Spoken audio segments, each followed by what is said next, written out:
Typically, as musicians, we arrive at a venue at about 4 o'clock and we do the dreaded sound check.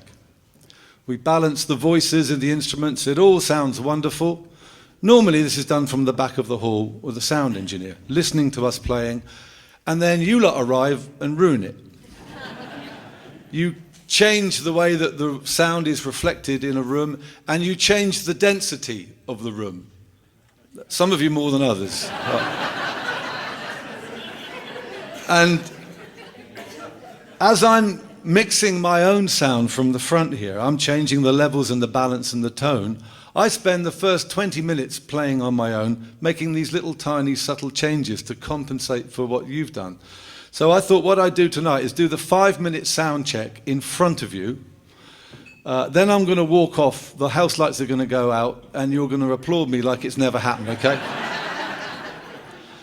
So the first thing we need to do, everything that I do in Show of Hands does is based upon the spoken and the sung word, is to get the volume right. You don't want to be too quiet so you're not heard, and you don't want to be so loud it's unpleasant and feeding back. You've got to get a sort of mid-range, da-da-da-dun-dun-dun-do, so when you talk and when you sing it's not too loud and it sounds about right. Da-da-da-dun-dun-dun-do. That's a good starting point, I can live with that. The next thing is the EQ, in other words the tone. And just like people's stereos or whatever, you've got bass, treble and middle, bottom, middle and top. And the dreadful one, the one we all fear, is this one, mid-range. That's this horrible sound there. That's that awful village fete sort of... If you care to go over to the tombola store, the vicar will be selling Class A drugs to the scouts. But of course, as is his top shift, it's probably the other way round. So you want to get rid of that mid-range, okay? You want to get that horrible honky nasal sound out. You don't want to take too much out, but da-da-da-da-da. So we sing, and as I say, normally the sound is balanced from the back, but I'm doing it here. Take that mid-range out. Da-da-da-da-do-do. Sounds okay to me. The next thing is bottom, bass. As one gets older, one's voice becomes more manly, and I'm told more sexy. I'm not the one to judge, but the bottom end can enhance that. You don't want to overdo it so it starts to boom like that. That's me turning up. But you want a bit of weight in the sound. Not too much so it booms, but da-da-da-da-da, and I'll carry on singing through that.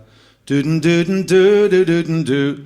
So for me, that's like a good starting point for level, for bottom and for middle. And then the detail. Da-da-da-da-da. The treble, which is the top end. Again, you can turn that up, so if you're not careful, it becomes over-sibilant. 1, 2, 1, 2. And there's a reason why people do the 1, 2 thing.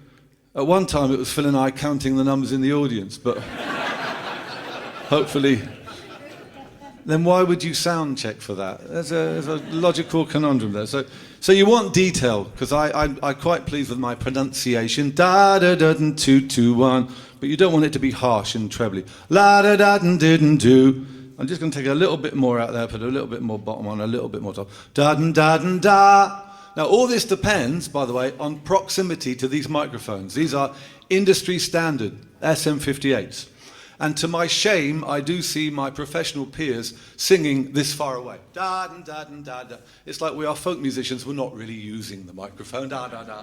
And what happens is the poor old sound engineer has to turn them up, and what comes out is treble, top, and middle. And people say, what a horrible sound that sound engineer is making. Not his fault at all. You've got to get within, I nearly said something awful then, distance of these microphones. So you don't want to be kissing them, but about 5 inches like that. But da-da-da-da. So I'm pleased with that. I can live with that. Now the other thing that I can do to the voice, just to enhance it, one final thing, is to add what we call reverberation. And that is to give the voice the effect as if it's in a larger room. 2. You can hear it suddenly, da-dun-da-dun-da-dun-da. Now I can increase that if I want to. 1, 2, 2, 1, 1, 1, 1, 1, 1. For some of you who live in larger houses. Could you pass the salt, please, Anna? Certainly, Jeff. Da-dun-da-da-da-dun-da. But that's a bit ugly, so I don't want more than a couple of seconds of reverb. This room has got a natural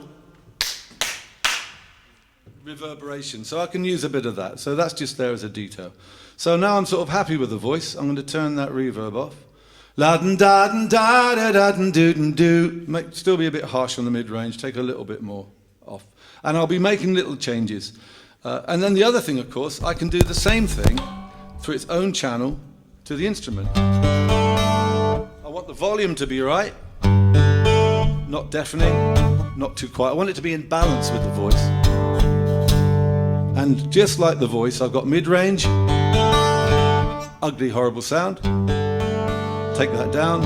I've got the bottom end, which gives me that thump. And I've got that detail on the treble.